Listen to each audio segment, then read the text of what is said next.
আহারে তুই কেমনে রে মুসলমান, তোমারে যে কোনোদিন 5 ওয়াক্ত নামাজে দেখি না রে আব্বা। তোমাদের যার কপালে এরকম একটা বাক্য, একজন মুরব্বী, একজন অভিভাবক, একজন মা বাবার এমন জোটে নাই যার কপালে। কারণটা কি? আমার স্পষ্ট বুঝ এটা, আমি এটা বুঝি বাবা। কারণ হইল তুমি হইলা এই সমাজের আবর্জনা, তুমি হইলা এই সমাজের ময়লা। এই জন্য আবর্জনা কেউ ধরতে চায় না, আবর্জনা কেউ কাছে টানতে চায় না, আবর্জনা সবাই চায় ডাস্টবিনেই পড়ে থাক। এজন্য নেশাখোর তুই এই সমাজের আবর্জনা, মদখোর তুই এই সমাজের আবর্জনা, নারী এবং জিনার ব্যভিচার অসভ্যতার নোংরামির সাথে যারা জুড়ে আছো তুই এই সমাজের নাপাক ময়লা, তোকে ডাস্টবিনে ফেলে রাখছে এই সমাজ। তোকে কেউ ডাকে না। আপন মা কেমনে ভুলে যায় না এত সন্তান, আপন বাবা কেমনে ভুলে যায়? কিভাবে সম্ভব এটা? কিভাবে যে বাপ জীবিত থাকতে 1 বছরের মধ্যে এই বাপের ফুত, এই নাফরমান 1 বছরে একদিনও ফজরের নামাজ পড়লো না, অথচ বাপ জীবিত, মা জীবিত। কিভাবে সম্ভব? কারণ একটাই, তোর বাপও তোকে মনে করে এটা আমার সংসারের আবর্জনা, মাও মনে করে এটা আমার সংসারের আবর্জনা। নাপাক এটা ময়লা, এটা দুর্গন্ধ। যতটা দ্রুত দিন গনে বাপ কোন দিন বাঁচতে পারবে, একটা কামে লাগিয়ে যা, পিছা দিয়া ফিট বাইর, ভাত খা, ঘুমুজা, পেশাব পায়খানা কর। পাইলে বাপেরে কিছু দিস, না পাইলে তুই চল বাদ দি।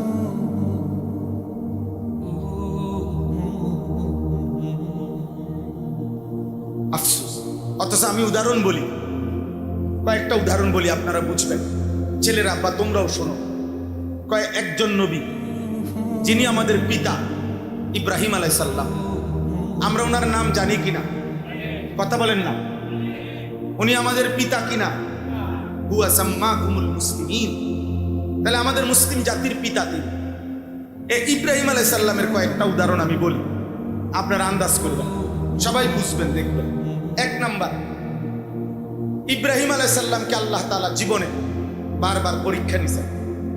ওয়া ইযিবতালা ইব্রাহিমা রাব্বুহু বিকালিমাতিন ফাআতাম্মাহুন্না। আল্লাহ তাআলা ইব্রাহিম আলাইহিস সালামকে বারবার ঈমানের পরীক্ষা নিয়েছেন, আল্লাহর ভালোবাসার পরীক্ষা নিয়েছেন। তাফসীরের মধ্যে আছে কোন বর্ণনায় 30 বার, কোন বর্ণনায় আছে 70 বার, মোট 70 বার অথবা 30 বার আল্লাহ তাআলা ইব্রাহিম আলাইহিস সালামের পরীক্ষা নিয়েছেন। প্রত্যেক পরীক্ষায় তিনি ফার্স্ট ক্লাস ফার্স্ট হয়েছেন, মানে গোল্ডেন এ প্লাস। ফাআতাম্মাহুন্না, শতভাগ পূর্ণ উত্তীর্ণ হয়েছেন। এরপরে খেয়াল করতেছেন আপনারা, এরপরে আল্লাহ বললেন ক্বালা ইন্নী জাইলুকা লিন্নাসি ইমামা। ইব্রাহিম, আমি তোমাকে এই সারা জীবনের পরীক্ষার বিনিময়ে তুমি যে সর্বোচ্চ ভালো ফলাফল করেছ, এর বরকতে গোটা বিশ্ব মানবতার, পৃথিবীর সমস্ত মানুষের জন্যে আমি তোমাকে ইমাম বানাই।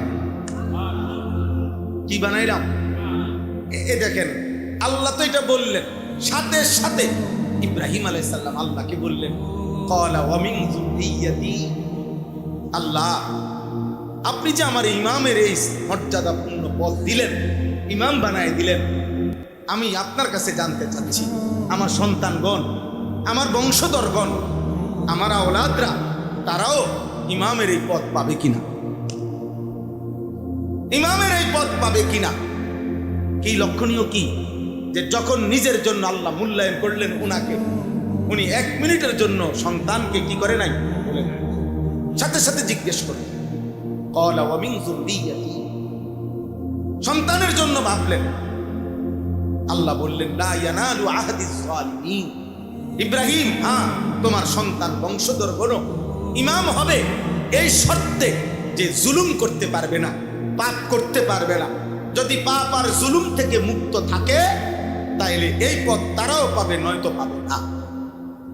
তাইলে একটা উদাহরণ আল্লাহর ঘর কাবা, দ্বিতীয় উদাহরণ কাবা শরীফ যখন ইব্রাহিম আলাইহিস সালাম আল্লাহর হুকুমে ইসমাইলকে সাথে নিয়ে, সন্তানকে সাথে নিয়ে নির্মাণ করলেন। এবার দোয়া করার পালা। কাবার নির্মাণ শেষ হয়েছে, আর আল্লাহ বললেন, ইব্রাহিম এবার তুমি আমার কাছে কিছু চাও, আমি তোমাকে দেব। এই দোয়ার মধ্যে দেখেন ইব্রাহিম আলাইহিস সালাম বললেন, রব্বানা ওয়াজআলনা মুসলিমাইনি লাক। আল্লাহ, আমি এবং আমার সন্তান ইসমাইল, আমরা বাপ পুত দুইজনকেই আপনি আপনার আনুগত্যের উপরে, ইসলামের উপরে ইস্তেকামত, দৃঢ়তা দান করেন। তাহলে নিজের জন্য বলতে গিয়ে সন্তানের কথা বলছেন কিনা? এক বাবার ফিকির, এক বাবার ফিকির। সম্পদ নয়, সন্তান, আওলাদ, মানুষ, বংশধর। তৃতীয় উদাহরণ, ইব্রাহিম আলাইহিস সালাম দোয়া করলেন হযরতে হাজেরা এবং ইসমাইলকে। ইব্রাহিম আলাইহিস সালাম যখন আল্লাহর হুকুমে কাবা, আমি সংক্ষেপে বলতেছি, ঘটনা না বলিয়া বলতেছি শুধু, কাবা ঘরের পাশে যখন রেখে গেলেন আল্লাহর হুকুমে একাকী, চারিদিকে এক নজর তাকাইয়া দেখলেন যতটুকু নজর যায় কোথাও কোনো মানুষও নাই, পানিও নাই, একটা গাছও নাই, একটা বসতিও নাই, বেঁচে থাকার বাহ্যিক কোন উপকরণ কিছুই নাই, কিছুই নাই, নাইতে নাই, কিচ্ছু নাই। এরকম দুধু মরুভূমিতে সম্পূর্ণ একাকী একজন নারী, একটা মহিলা আর একটা কোলের বাচ্চা। এটা রাইখা, বিষয়টা গল্প শোনা তো সহজ, কিন্তু কল্পনা করেন, বিবেক থাকলে চোখ বন্ধ করে ভেবে দেখেন তো, যে শত শত হাজার মাইলের ভিতরে মরুভূমি ছাড়া আর কিছু দেখা যায় না।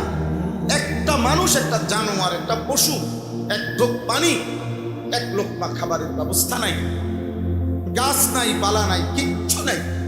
এরকম একটা জায়গায় আল্লাহর হুকুমে ইব্রাহিম আলাইহিস সালাম যখন রেখে যাচ্ছেন ইসমাইল এবং হাজেরাকে, এই কোরআনে আছে, হুজুর আমার মুরব্বী সামনে বসা আছে,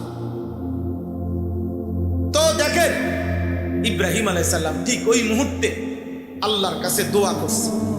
দোয়া করতে গিয়ে বলছে, আল্লাহ, চারিদিকে মরুভূমি, গাছপালা, তরুলতাহীন জায়গায় আমি আমার স্ত্রী সন্তানকে রেখে গেলাম, আপনার কাছে আমার চাওয়া, রব্বানা লিয়ুকিমুস সালাহ, আল্লাহ আমার স্ত্রী সন্তান যেন মৃত্যু পর্যন্ত নামাজ আদায় করে। এই পরিস্থিতিতে যেখানে এক ঢোক পানির ব্যবস্থা নাই, খাবারের ব্যবস্থা নাই, সেখানে এক বাপের ফিকির সন্তানের নামাজ, এক স্বামীর ফিকির স্ত্রীর কি নামাজ।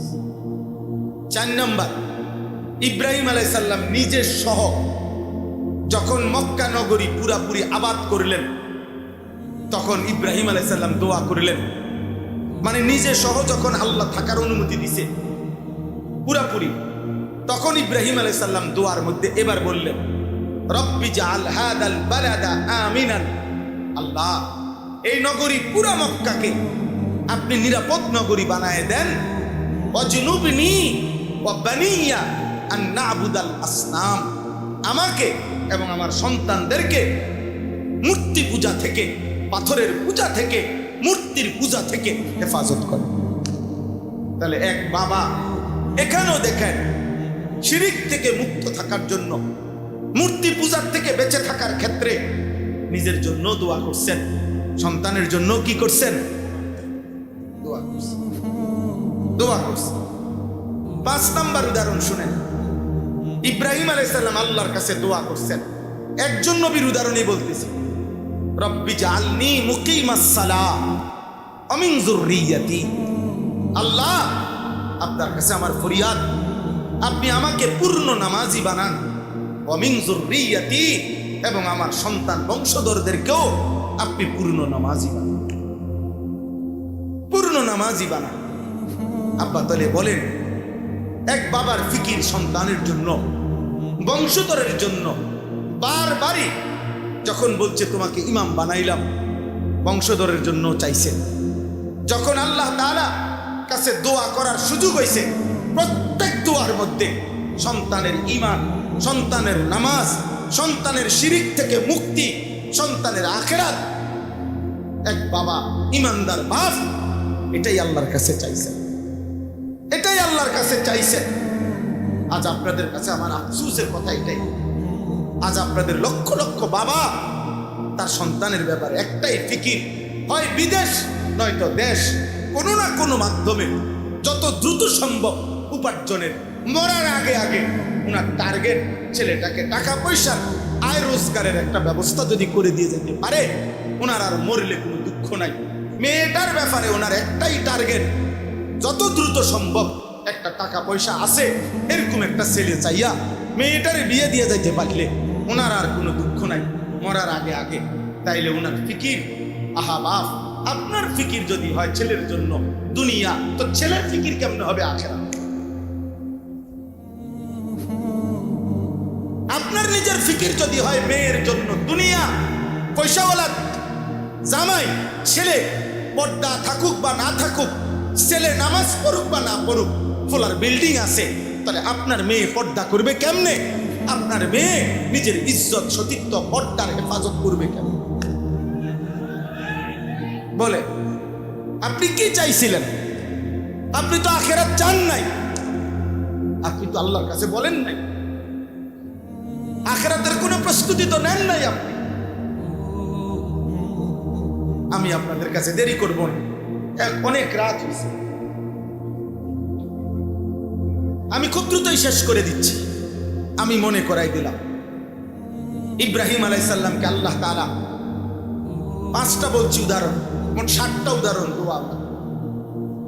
6 নম্বর উদাহরণ হলো আল্লাহ তাআলা বলছে, ইজ ক্বালা লাহু রাব্বুহু আসলিম ক্বালা আসলামতু লিরাব্বিল আলামিন। প্রত্যেকবারে ইব্রাহিম আলাইহিস সালামকে আল্লাহ বলছে, ইব্রাহিম তুমি আমার আনুগত্য করো, ইসলাম আনো, মানে ইসলাম মানো মানে আমি আল্লাহর আনুগত্য করো। ইব্রাহিম আলাইহিস সালাম প্রত্যেকবারে বললেন, যদি 30 বার হয় পরীক্ষা তো 30 বার, যদি 70 বার পরীক্ষা হয়, ওই বেটা মোবাইল উঠাও, সাবধান। আব্বা আমার এটা আমারই মনে করো বদ অভ্যাস, আমি এটা, ওই বেটা বুট খাইতেছে আমি কিছু বলি না, কিন্তু তুমি মোবাইল আলগি দিছো আমি বলছি। তুমি জিজ্ঞাসা করো ওই ভাই অনেকক্ষণ ধরে বুট খায় আমি দেখছি, কিন্তু ওইটা আমি কিছু বলি নাই, কিন্তু মোবাইল আলগি দাও আমি মানতে পারি। আমার কতটা একজন শুনবে দরকার, কিন্তু গাফেল মানুষ আমি তারে বলবো। কথা বোঝেন নাই আমার? বলুক বাইরে কথা বলুক, চিন্তা করুন, আহা সবাই শুনবে এটা জরুরি না, আমার নজরের মানুষ আমার কাছে আমানত। কথা বোঝেন নাই আপনারা? মানে চোখের সামনে আমার যে কয়েকজন শ্রোতা, এরাই আমার আল্লাহর পক্ষ থেকে আমার কাছে আমানত। আপনাদের সময়ের হেফাজত করা, আপনাদেরকে কিছু বলা, এটা আমার জিম্মাদারি, কিন্তু বাইরে যে তারে আমার জিম্মাদারি। কথা বুঝেন নাই এখন? এই জন্য আমি বাইরে চিল্লা খেতে চিল্লা নাচ। এই দিন আমি গত বৃহস্পতিবার, বিশ্বাস করেন আপনাদের সত্য কথা বলি, ঢাকা যাত্রাবাড়িতে একটা মাদ্রাসা, 7 তলা ভবন আর কি, একটা মার্কেট বিল্ডিং এর 6 তলা এবং 7 তলা, এই 2 তলা হলো মাদ্রাসা, 2 তলা এবং 3 তলা হইল কমিউনিটি সেন্টার। ওই দিন আমি এই গত বৃহস্পতিবারে রাত্রে এই 7 তলায় ওলামায়ে কেরামের সাথে দ্বীনি মুযাকারা কথাবার্তা বলতেছিলাম রাত্রে, প্রায় 12:30 থেকে 2টা পর্যন্ত, রাত 2টা, এই 2 ঘন্টার কাছাকাছি হবে, 12টা 2টা পর্যন্ত। এই 2 ঘন্টায় আমরা এখানে কথা বলছি, দ্বীনি আলোচনা করছি, ওই 2 তলা এবং 3 তলায় কমিউনিটি সেন্টারে। এই পুরাটা টাইম ফুল সাউন্ডে ডেক্সেট বাজছে এবং নর্তকী নাচছে। কারে কসম খোদা, আমি মাওলানা সাহেবরে বলছি, মাওলানা 1 সেকেন্ডের জন্য আপনি টেনশন করেন না, এটাই দুনিয়া, এই আলো অন্ধকার মিলে দুনিয়া, এর জন্য এটা দুনিয়া। এখানে আলো আছে, অন্ধকার আছে, এখানে রোদ আছে, বৃষ্টি আছে, এখানে রাত হয়, দিন হয়, এখানে সূর্য ওঠে, চাঁদ ওঠে, এখানে সৎ থাকে, অসৎ থাকে, এখানে চরিত্রবান আছে, চরিত্রহীন আছে। এই একই ঢাকা, একই বিল্ডিং এর অসংখ্য ঢাকা শহরে বিল্ডিং আছে, কোন বিল্ডিং এর মধ্যে একই বিল্ডিং এ কোথাও হয়তো নাচ গান হইতেছে কোনো তালায়, আবার কোনো তালায় তালেব ইলম আল্লাহর কোরআনের হিফজ করতেছে। এই আসমানের ফয়সালা, কোনো সমস্যা নাই আব্বা। সবাই শুনতে হবে জরুরি না, সবাই চিৎকার দিতে হবে, স্লোগান দিতে হবে জরুরি না। এটা কোনো নির্বাচনের প্রার্থী না, এটা কোনো জনসমর্থন যাচাই করা না, জনসমর্থন যাচাই করা না। আল্লাহর জন্য বলা, আল্লাহর জন্য বলা, আল্লাহর জন্য বলা। তো বলতেছিলাম ইব্রাহিম আলাইহিস সালামকে আল্লাহ বললেন, ইব্রাহিম আসলিম, তুমি আমার আনুগত্য করো। যদি 30 বার বলে থাকে 30 বারই বলছে, যদি 70 বার পরীক্ষা নেয় তো 70 বারই ইব্রাহিম বলছে আসলাম তু, বিনা প্রশ্নে আমি আপনার আনুগত্য করলাম। আসলিম মানে হইল ইসলাম, মূলত বলা হয় শর্তহীন, যুক্তিহীন, তর্কহীন আল্লাহর কথা, রাসূলের কথা নিশ্চিন্তে মেনে নেওয়া, এটারে মূলত বলে ইসলাম। এশকাল করলে, আপত্তি করলে আর ইসলাম হয় না। আর কি হয় না? এই জন্য কোরআনুল কারীমের মধ্যে আল্লাহ বলছে, দেখো মিনার প্রান্তরে ইব্রাহিম প্রশ্নহীন সন্তানকে জবাই করতে রেডি। ইসমাইল প্রশ্ন ছাড়া নিজে জবাই হইতে রেডি। একজন জবাই করতে প্রস্তুত, আরেকজন জবাই হতে প্রস্তুত। এই প্রেক্ষাপটটাকে, ওই মুহূর্তটাকে আল্লাহ কোরআনে বলছে ফালাম্মা আসলামা, যখন বাপ পুত আমার আনুগত্য করল। তাহলে বোঝা গেল ইসলাম তখন হয় শর্তহীন, প্রশ্নহীন, যখন আনুগত্য। ইসমাইল সেদিন যেই আনুগত্য দেখাইছে ওই সময় হয় ইসলাম। ইব্রাহিম যেই আনুগত্য দেখাইছে কোরবানির মুহূর্তে, ওইটাই ইসলাম। ওই পর্যন্ত পৌঁছা পর্যন্ত আমিও মেহনত করা দরকার, আপনিও মেহনত করা, মেহনত করা। যে আমার মালিকের ফয়সালার সামনে আমার কোনো কথা নাই, আমার কোনো কথা নাই, আমার কোনো কথা। হযরত আয়েশা রাদিয়াল্লাহু তাআলা আনহাকে এক মহিলা জিজ্ঞেস করছে নবীজির জামানায়, যে আম্মা জান, আমরা মহিলাদের যখন মাসিক ঋতুস্রাব হয়, তো রমজান মাসে যদি হয় রোজাও ছেড়ে দিতে হয়, নামাজও ছেড়ে দিতে হয়, কিন্তু রোজা পুনরায় কাজা করতে হয়, নামাজ কোনো সময় কাজা করতে হয় না। এমন কেন? বিষয় একটাই, মাসিক ঋতুস্রাব, কিন্তু রোজা কেন কাজা করতে হয়, নামাজ কেন কাজা করতে হয় না? তখন আম্মা জান আয়েশা রাদিয়াল্লাহু তাআলা আনহা কোনো যুক্তি না দেখাইয়া তিনি শব্দ শুধু বলছে হাকাদা আমারা রাসূলুল্লাহ সাল্লাল্লাহু আলাইহি ওয়াসাল্লাম। বলছেন, আরে বেটি কি জিজ্ঞাসা করলাম? আল্লাহ রসুল এভাবেই বলেছেন, এটাই দিন, এটাই শরীয়ত, এটাই আল্লাহর ফয়সালা, এটাই নবীর ফয়সালা।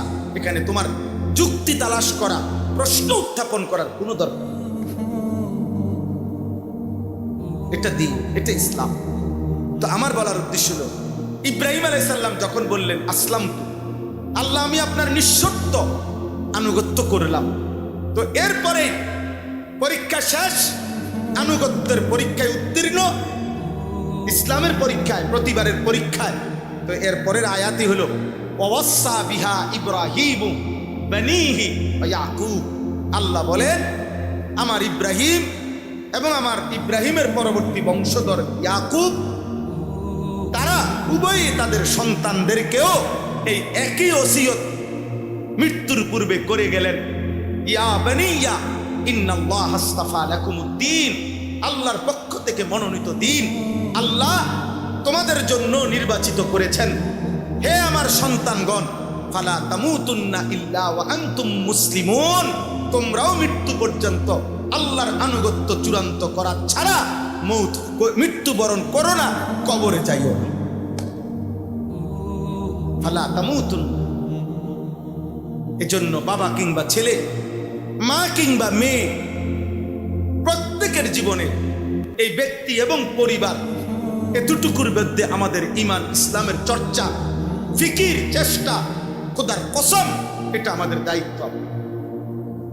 একজন বাবা, আপনারা যারা বাবা, এখানে দুই শ্রেণী মানুষ, এক শ্রেণী অভিভাবক, কোনো না কোনোভাবে আপনি অভিভাবক, হয় স্বামী, নয় বাবা, নয় দাদা, নয় চাচা, নয় নানা, নয় মামা, নয় ফুফা, নয় বড় ভাই, নয় দুলা ভাই, একটা না একটা কিছু আপনি, তাহলে আপনার অধীনে কেউ না কেউ আছে। আরেক শ্রেণী হলো তোমরা যারা কোনোভাবেই এখন দায়িত্বশীল না, বরং অবিবাহিত। তোমরা এখন কিশোর, যুবক, নওজোয়ান, অবিবাহিত ছেলে। তাহলে উভয় শ্রেণীর জন্য কথা হলো ইসলাম, তোমরা যারা অবিবাহিত সিঙ্গেল, তোমার নিজের জন্য বাধ্যতামূলক। আর আপনারা যারা অভিভাবক, আমি আপনি, আমাদের জন্য আমার নিজের ঈমান ইসলাম এবং আমার স্ত্রী সন্তানের ঈমান ইসলামের শতভাগ জিম্মাদারি, মৃত্যু পর্যন্ত, একেবারে রুহু যাওয়া পর্যন্ত যে ওয়াক্তের নামাজ, ওইটা যেমন আমি আদায় করা আমার দায়িত্ব, আমার বংশধরকে বলা চেষ্টা করা ওইটাও আমার দায়িত্ব।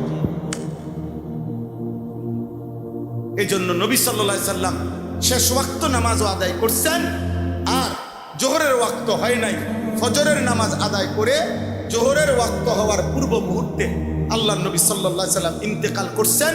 কিন্তু যাওয়ার সময় আম্মা জান আয়েশাকে বলছেন, আমার উম্মতকে বইল আমি যাচ্ছি আমার মালিকের কাছে, আর তুমি আয়েশার মাধ্যমে আমার উম্মতকে বলে গেলাম আসসালাত আসসালাত। আমার উম্মতরে বইল যে তোমাদের নবী শেষবারের মতো বলে গেছে নামাজ নামাজ,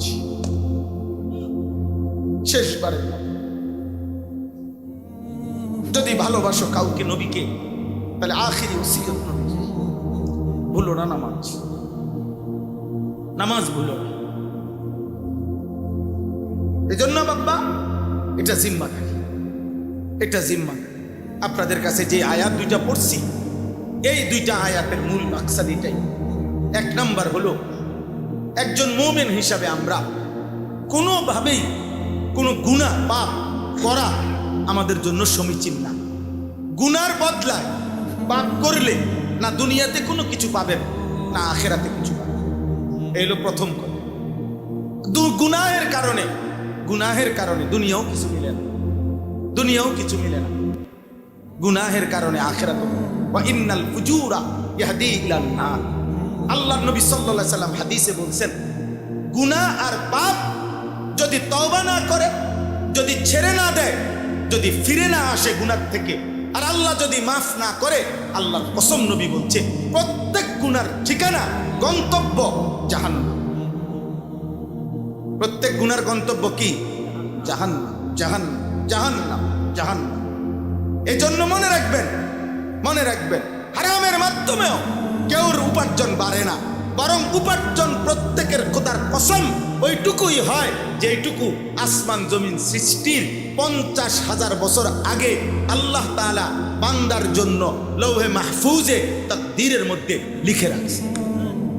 আমি হুজুর সামনে আছে, উনি শাইখুল হাদিস, আমার মুরব্বী আলেমে দ্বীন, আমনে ওনার জিগাই সুদখোরের সম্পদ বাড়ে নাই, হালাল বৈধ পন্থা যদি উপার্জন করত তো তার এটুকুই হইতো। কারণ যদি সুদের কারণে টাকা বাড়ে, ঘুষের কারণে টাকা বাড়ে, তো পৃথিবীর সব সুদখোর সমান তালে বড় লোক না, পৃথিবীর সব ঘুষখোর এক তালে বড় লোক না। পৃথিবীর অসংখ্য দুর্নীতিগ্রস্ত মানুষ যারা প্রত্যেকদিন দুর্নীতি করে, প্রত্যেক দিন চুরি করে, প্রত্যেক দিন বাটফারি করে, কিন্তু অনভিজ্ঞা করে। কোনো বক্তার পরিচিতির দ্বারা কারো কিছু আসে যায়, আমি কিংবা যেই হোক, কোনো বক্তাকে খুব মানুষ চিনে, এতে তেমন কোনো আসে যায়, এটা আলাদা কোনো বিশেষত্ব নাই, তেমন কিচ্ছু নাই এটা। এই জন্য এই যে দুই একজন বেয়াদব এখনো মোবাইল হাতে ধরে রাখছে, এই জাতীয় দুই একজন বেয়াদব বের হয়ে গেলে ভালো হয়, অথবা এমন বেয়াদব আমি বের করে দেওয়ার চেষ্টা করি। সাবধান, আমি স্পষ্ট নিষেধ করি, ধৈর্যে না কুলাইলে চলে গেলে ভালো ভাই, আমার কোনো আপত্তি নেই, কোনো আপত্তি নেই, কিন্তু মোবাইল হাতে ধরে রাখা যাবে না, এতে মনোযোগ হয় না, দিল জমে না, নিজের ফায়দা হয় না। তোমরা যারা দাঁড়িয়ে আছো নওজোয়ান, এদিকে এখনো অনেক জায়গা আছে, তোমরা এদিকে এসে বসো, আসো ভাই, ভিতরে আসো, এই যে ছেলেরা দিকে যাও বাবা, যদি মনে করো 10 মিনিট পরে চলে যাবে আমার কোনো আপত্তি নেই, 1 মিনিট পরেও যদি চলে যাও আমার কোনো আপত্তি নেই, অসুবিধা নেই, আমি অনুমতি দিলাম। কিন্তু যে যতক্ষণ শুনেন বসে শুনেন, সওয়াব হবে বাবা, ফায়দা হবে। শুধু শুধু তামসা দেখার মধ্যে কিছু নেই। তামসা দেখার চাইতে না দেখে ঘুমায় গেলে ভালো। কাজ থাকলে, ব্যস্ততা থাকলে, ক্লান্তি থাকলে চলে গেলে ভালো। সবাই বসতে হবে ভাই, তোমরা বসতে হবে, নাহলে বের হয়ে যেতে হবে। এই যে এই ছেলেরা, তোমরা হয় বসো নাহলে বাইরে হয়ে যাও। যাও ভাইয়া, বাইরে হইলে কোনো অসুবিধা নাই, শরমের কিছু নাই। যাও ভাই যাও, ফায়সালা করো, হয় বসো নয়তো বের হয়ে যাও। যাও বা একটা সমাধান করো, হয় বসো নয়তো বাইর হয়ে যাও, সমস্যা নাই বাবা। এদিকে তোমরা বসো আর নয়তো বাইর হও। না না, বসতে হবে, তুমি বসে তুমি মাইক বলা, ঠিক আছে ঠিক আছে, আপনি মাইক পান। তোমরা এই ঘরে জায়গা দাও, আর তোমাদের কারণে তো ওরা দেখে না পিছনে, তোমরাই দিয়ে বলো, ঠিক আছে। মাশাল মাশাল, তোমরা বসো ভাই, তোমরা বসো, জায়গা হচ্ছে না। ভাইয়া তোলে একটু আগায় দেন, ওই বেচারা একজন মানুষ ওই দেখতেছে না।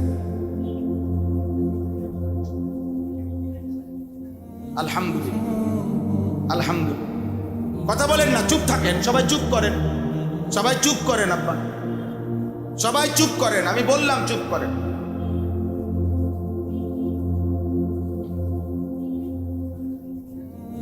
যেই বলুক, একেবারে আপনার মহল্লার হুজুরে বলুক আর যিনিই বলুক, বয়স্ক মুরব্বী, জওয়ান হুজুর, জনপ্রিয় অপরিচিত, এটা কোনো কথা না। কথা হলো আল্লাহর কথার প্রতি আন্তরিক হও, এটা আল্লাহর আদেশ, আল্লাহর আদেশে।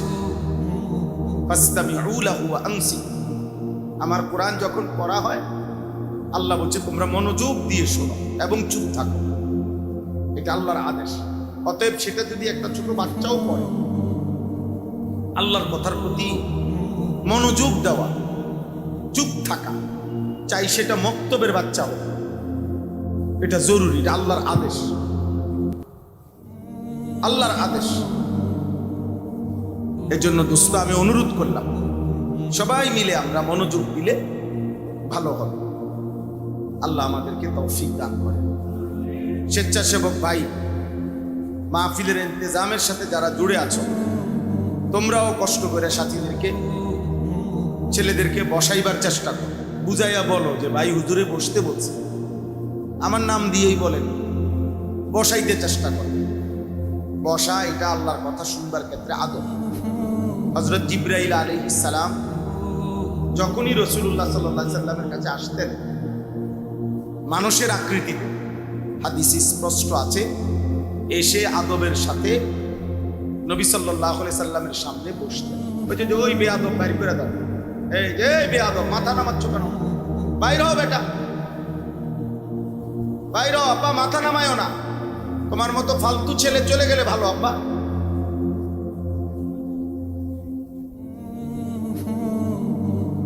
হ্যাঁ, তো এই জন্য বললাম যে জিবরাইল আলাইহিস সালাম এসে বসতেন মানুষের আকৃতিতে, যখন আসতেন নবী সাল্লাল্লাহু আলাইহি ওয়াসাল্লামের সামনে বসতেন, বসে শুনতেন, বসে বলতেন, এটা আদব আল্লাহর কথা শুনবার ক্ষেত্রে। জুতা খুলে আদবের সাথে বসা বহুত জরুরি। কোরআন সুন্নাহর ইলমের সাথে আদব জরুরি, একেবারেই বাধ্যতামূলক জরুরি। হাদিসের মধ্যে আছে, আল্লামানি রব্বি ফা আহসানা তালিম ওয়া আদ্দাবানি রব্বি ফা আহসানা তাকদীব।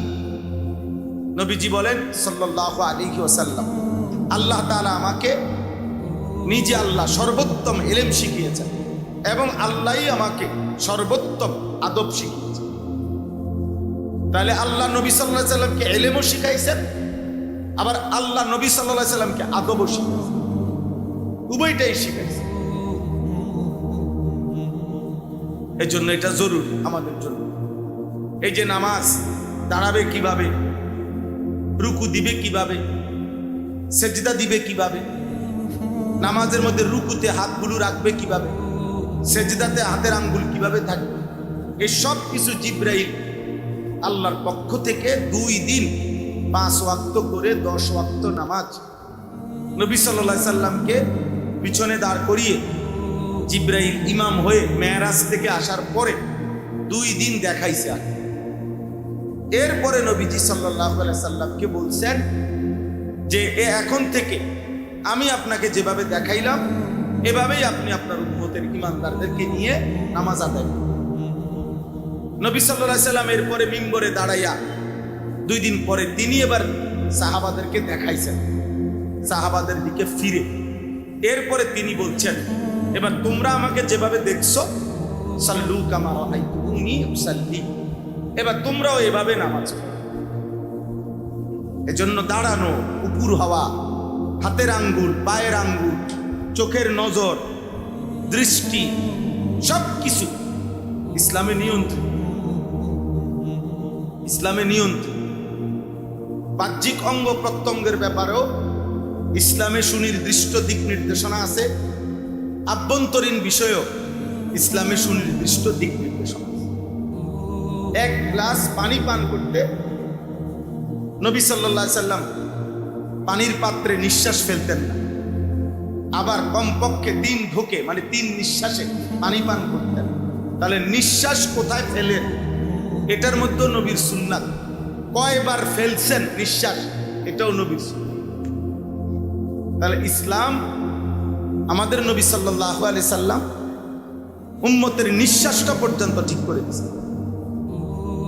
কোথায় বাম পাও আগে, কোথাও ডান পাও আগে হিসাব করে বুঝাই দিছেন কিনা বল।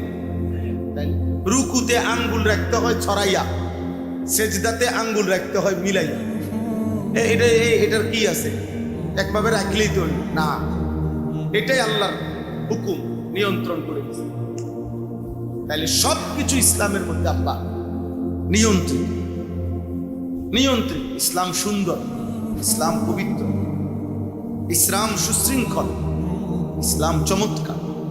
আল্লাহর বিধান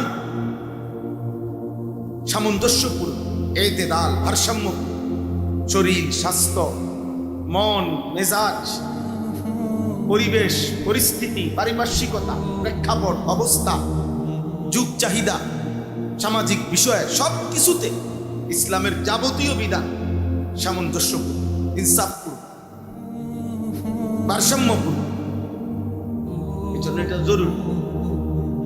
পাত্তা না দিলে তো দিলেন না, কিন্তু যে গুরুত্ব দেয়, যে মনোযোগী হয় ইসলামের বিধিবিধানে, তার জীবন সুন্দর হয়, তার জিন্দেগি সুন্দর হয়।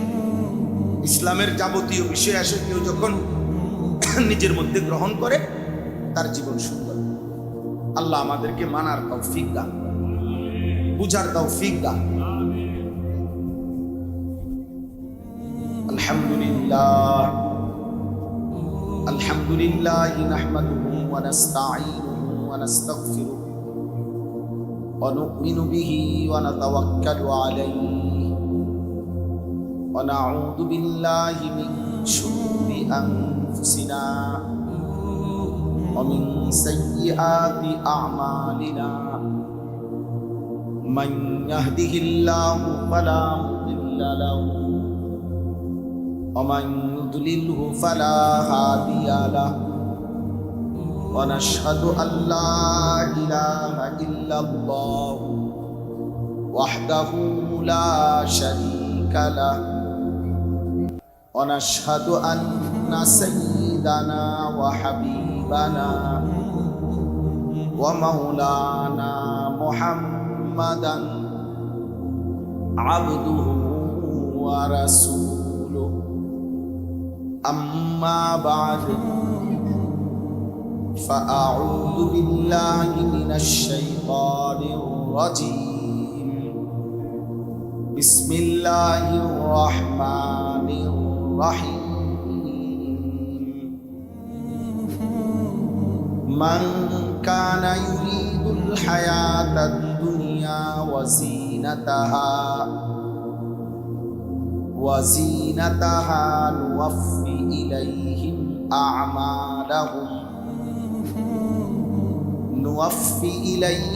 أعمالهم فيها وهم فيها لا يبخسون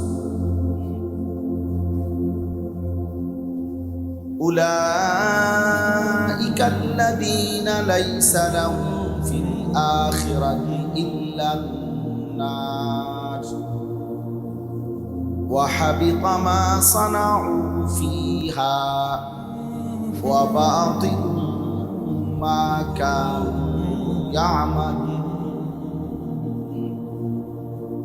صدق الله مولانا العظيم وقال نبينا صلى الله عليه وسلم إنما الأعمال بالنيات وإنما لامرئ ما نوى فمن كانت هجرته إلى دنيا يصيبها أو امرأة يتزوجها فهجرته إلى ما هاجر إليه اللهم صل على محمد وعلى آل محمد كما صليت على إبراهيم وعلى آل إبراهيم إنك حميد مجيد اللهم بارك على محمد وعلى آل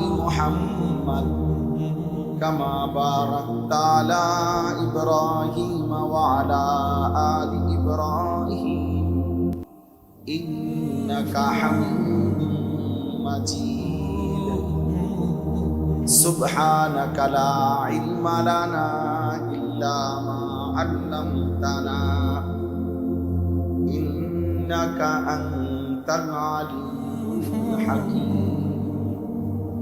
الحمد لله আল্লাহ পাক রব্বুল ইজ্জত যুল জালাল ওয়াল ইকরামের ফজল কারাম রব্বুল আলামিনের অপরিসীম ইহসান মেহেরবানি দয়া আল্লাহ তাআলা আমাদেরকে আজ 14 জুলাই 2026 রোজ মঙ্গলবার কুমিল্লা জেলা হোমনা উপজেলাধীন দৌলতপুর মিঠাই ভাঙ্গা কবরবাসীদের রূহের মাগফিরাত কামনায় যুব সমাজ ও প্রবাসীদের উদ্যোগে আজকের এই মুতাবারবার প্রথম বার্ষিক ওয়াজ ও দোয়ার মাহফিলে অনেক শ্রদ্ধাভাজন হযরত ওলামায়ে কেরামের উপস্থিতিতে আল্লাহ তাআলাই আমাদেরকে আসবার বসবার আল্লাহর জন্যই জমা হওয়ার তৌফিক দান করেছেন আলহামদুলিল্লাহ। সবার কাছে বিনীত অনুরোধ 40-50 মিনিট সময় আন্তরিকতার সাথে মনোযোগ দিয়ে আবারও বলতেছি আল্লাহর কথা শুনতে চেষ্টা করেন, বুঝতে চেষ্টা করেন। যুবক ভাই, তোমরাও গরমে কষ্ট হইল অল্প একটু সময়ের জন্য উঠাউঠি করো, কিছুটা কষ্ট হবে। আল্লাহ পাকের কি পরিমাণ ফজল ও কারম যে গতকালকেও আকাশের পরিস্থিতি কেমন ছিল, আজ কেমন, সবই মালিকের ফয়সালা। আলহামদুলিল্লাহ আলহামদুলিল্লাহ। এই জন্য আল্লাহ তাআলার দয়া, এটা আল্লাহ তাআলার ফজল, আল্লাহ তাআলার কারাম। এটা ব্যক্তিগতভাবে আমি মাহফিলগুলোতে এই একটা প্রথম, এইটাও একটা অনেক বড় মুজাহাদা হয়। ঘন্টাখানিক সময় মোবাইল না টিপা বসে থাকা অনেক যুবকের জন্য কঠিন, খুব কষ্ট হয়ে যায়। এই আসতেই 5-10 মিনিট পরে কিছু ছেলে অল্প কিছু মানে আর কুলাইতে পারে না, ইবলিস শয়তান আর কোনোভাবেই পরে বসতে দেয় না, কারণ তার জন্য মরে যাওয়া সহজ। কিন্তু 10 মিনিট মোবাইল ছাড়া থাকা অনেক যুবকের জন্য কঠিন। গুনাহ, আল্লাহর নাফরমানি অনেককে এমন অন্ধ বানায় দিয়েছে, এমন শক্ত পাষাণ বানায় দিয়েছে, এটা কঠিন। কোরআনুল কারীমের মধ্যে আছে এই সূরা, যে সূরা আমি পড়ছি 12 নম্বর পারা 11 নম্বর সূরা, সূরা হুদ। এই সূরা আমি 2টা আয়াত 15-16 ছোট্ট 2টা আয়াত তেলাওয়াত করছি। তো এই সূরার মধ্যে কোরআনুল কারীমে সবচেয়ে বেশি ধ্বংসপ্রাপ্ত জাতির আযাবের বর্ণনা সবচেয়ে বিস্তারিত এই সূরাতে আছে। আল্লাহ তাআলা 5টি জাতিকে, 5 জন নবীর কওমকে এই পৃথিবীতে চূড়ান্ত আযাব পুরা জাতি একসাথে শেষ করে দিয়েছে। হযরতে নূহ আলাইহিস সালামের জাতি, হযরতে হুদ আলাইহিস সালামের কওম, হযরতে সালেহ আলাইহিস সালামের কওম, হযরতে লূত আলাইহিস সালামের কওম, হযরতে শুআয়ব আলাইহিস সালামের কওম। এই 5 জন, নূহ, হুদ, সালেহ, লূত, শুআয়ব আলাইহিমুস সালাম, এই 5 জন নবীর কওম। নবীগণ তাদের সর্বোচ্চ শক্তি দিয়ে, সবটুকু সাধ্য দিয়ে মানুষদেরকে আল্লাহর নাফরমানি থেকে ফিরাইতে চাইছে, কিন্তু কোনোভাবেই সংখ্যাগরিষ্ঠ জাতি আল্লাহর দিকে ফিরে নাই, গুনাহ ছাড়ে নাই। ফলে পাপের সীমা লঙ্ঘন যখন হয়েছে, আল্লাহর নির্দিষ্ট ফায়সালায়, আল্লাহর আযাবে এই 5 জন নবীর কওম একেবারে শেষ হয়ে গেছে, পুরা জাতি। فأصبحوا لا يرى إلا مساكن فأصبحوا في دارهم جاثمين فأصبحوا في ديارهم جاثمين فجعلنا عاليها سافلها وأمطرنا عليهم حجارة من سجيل। এইভাবে আল্লাহ তাআলা বর্ণনা দিয়েছেন একটার পরে, যে একটা মানুষও বাঁচে না, পুরা জাতি শেষ হয়ে, পুরা জাতি নাফরমানি আর পাপের সীমা লঙ্ঘন করছে।